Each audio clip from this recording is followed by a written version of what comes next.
is a crisis coming that is going to affect us all. Every single person here is going to run into the jaws of this crisis.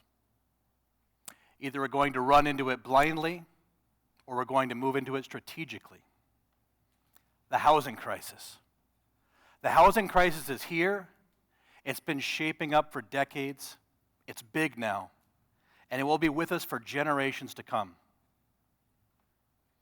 Everyone is aware of the necessity for housing, but we also understand that owning a home is an expensive proposition, one that is quickly becoming a dream out of reach for an increasing number of us.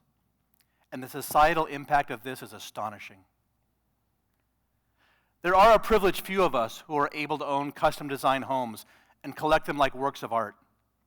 But for most of us, if we can get into the housing market at all, we will spend most of our productive years working to pay for it. And if we do finally get our mortgage paid off in full, we will find we have neither the skills, the energy, or the financial resources to maintain it. And when we're faced with the reality that our house will not accommodate us in our old age, and we're forced to move into a nursing home, we will find that the asset that we thought our house was will be reduced to nothing when tapped into by the costs of the assisted living industry. There is a lot of talk about the housing crisis in the news and the need for developers to build more housing. But our housing crisis isn't just about not having enough houses. It's that we're building the wrong kind of houses. I want us to think about the right kind of houses.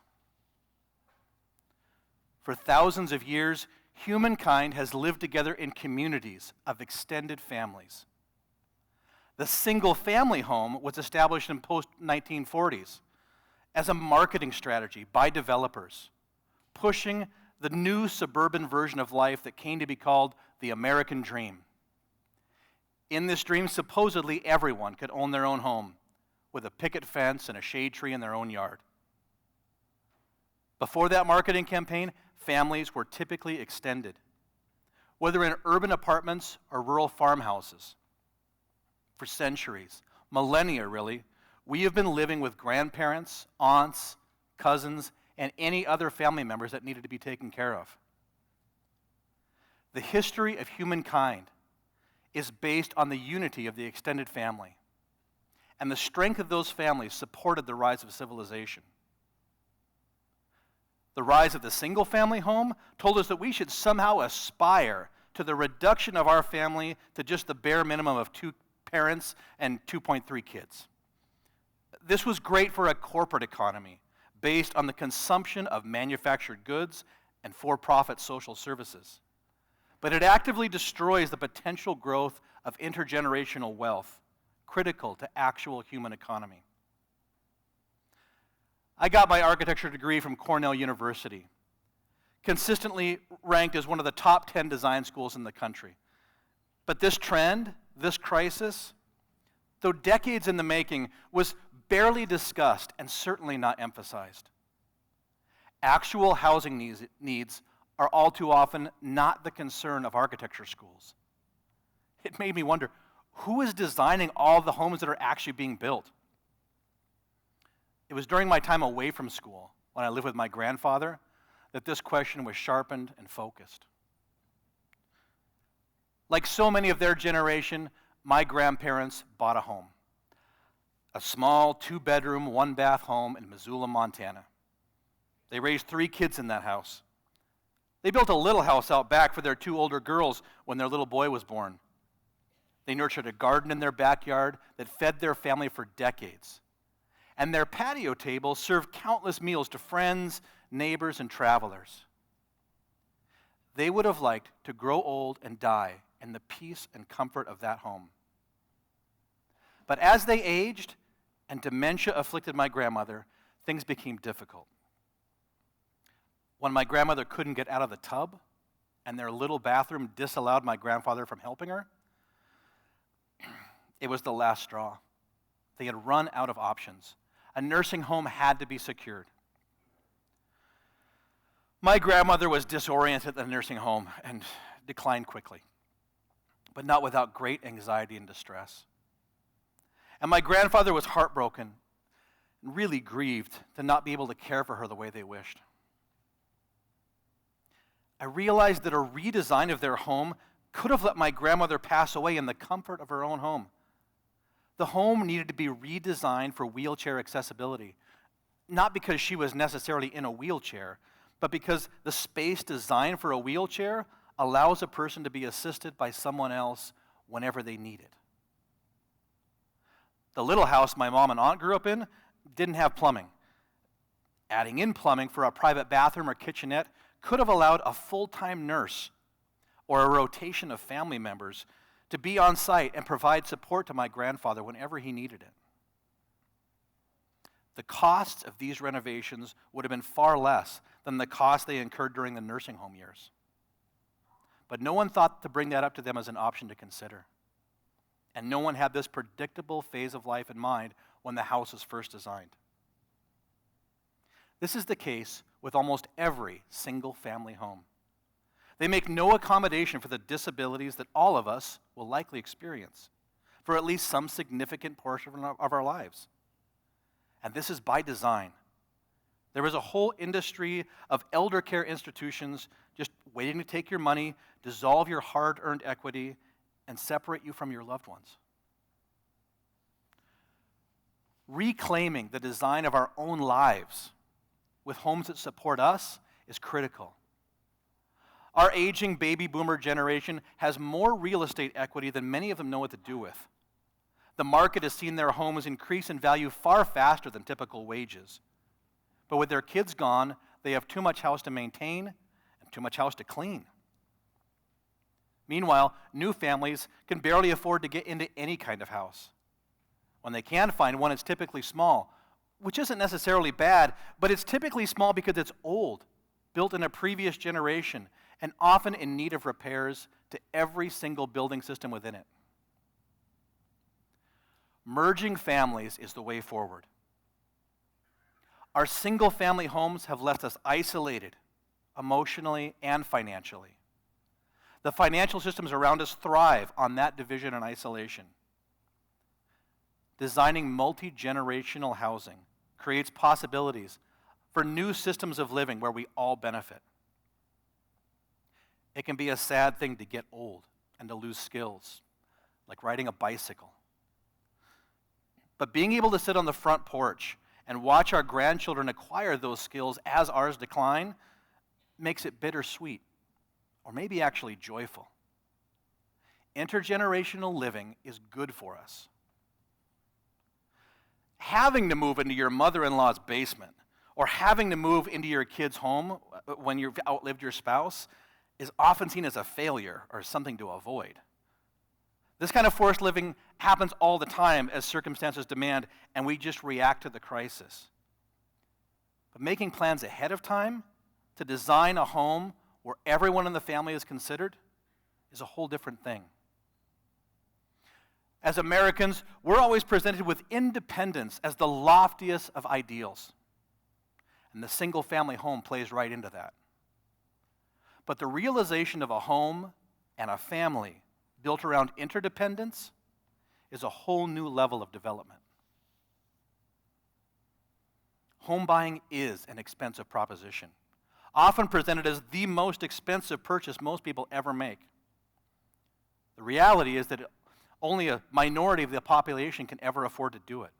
And building a custom home has been even more of a rare activity. This could change if we allowed our assumed ideas about what a home is, and about what a family is, to be reconsidered. Housing and mortgages go hand in hand. We just assume that housing is an expense that we gradually pay off. The house you live in is often a symbol of the financial success of the owner. It's a display of status that doesn't have to pay for itself. It shows off how much we can afford to put out. Merging our collective family resources allows for greater access to capital, to the capital required to build a home that actually supports us. Merging finances, merging lives, expanding the idea of what a family is important as we address the crisis of housing. The modest wealth of an older generation combined with the income generation and generation potential of a mature generation and the rental contribution of a younger generation, creates a significantly different financial calculus than a traditional home loan assumes. And using our own family capital instead of borrowing from the bank can save us loan interest. The interest we pay on a 30-year note is often enough to have bought 2 homes. Merging family finances allows us to design a custom home or do a major remodel to an existing home that might otherwise be unimaginable. Now, rethinking a home as a collection of tiny houses, each with its own distinct entrance and basic utilities, can create a home that supports the diversity of the extended family, far better than a typical single-family house. A single module could be a straightforward guest rental for the occasional traveler or an office space. But the house can now generate income, not just be an expense. This kind of modular design allows individuals in the family to opt out whenever they want. Each part is potentially a discretely rentable unit. Your kid might take off to go to college and not need their room. But some other family's kid might move in with you into their own semi-independent suite. That suite might be perfect for a widowed grandparent or for you in your old age after your kids move back into the main house with their younger growing family. Even if it isn't our own generations who benefit from being together, having a house designed for multi-generational living allows for the kind of hospitality that has been at the core of civilization and that has been valued in cultures around the world. In the single-family house, we've accepted a house design that disallows this kind of relationship for far too long now, and we all suffer because of it. Being able to take in the traveler, the refugee, some person or family that you know that's in need of shelter is an honor. To take them in, not directly into the privacy of your own house, but into their own semi-independent, modest suite that's still under our roof, is a blessing that we deny ourselves to our collective detriment. Accepting the houses provided to us by developers, we also deny ourselves advances in building technology. We have known for decades how to build houses that are healthy inside, use non-toxic materials, and that can produce more energy than they consume.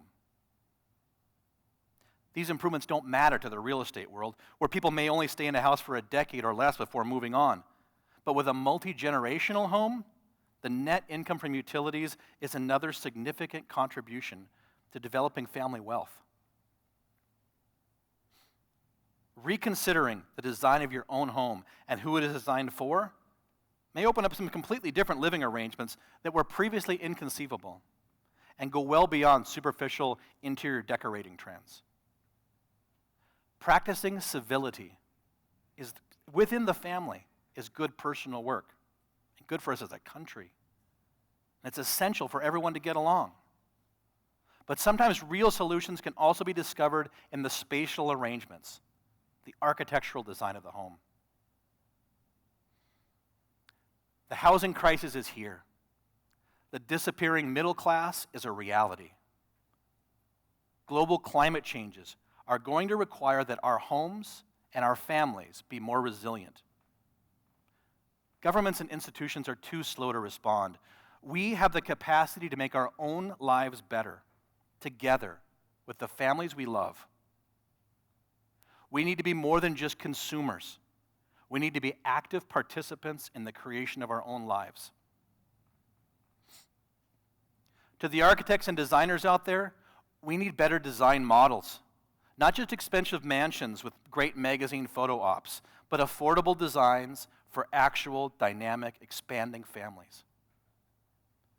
To the parents and grandparents out there, you're going to need help as you get older. It might not be today, it might not be this year, but you will need help. And if you wait until you actually need it, it'll be too late to do anything about it. To the young folks out there, You may well not be able to ever buy a home all of your own. It's not your fault. The system is rigged and it's run its course. Use your youth to learn how to do the actual work of building and maintaining a home. Not just the physical house, but the home, the family that supports the generations ahead of you and behind you. To all of you, talk to your family about a big move, a move together. Explore the possibilities of a life together. Be generous with each other. Be appreciative of each other. Be thankful for each other. Reconsider how your collective assets could allow you to build a new home or adapt an existing home to support you all for generations to come. Thank you.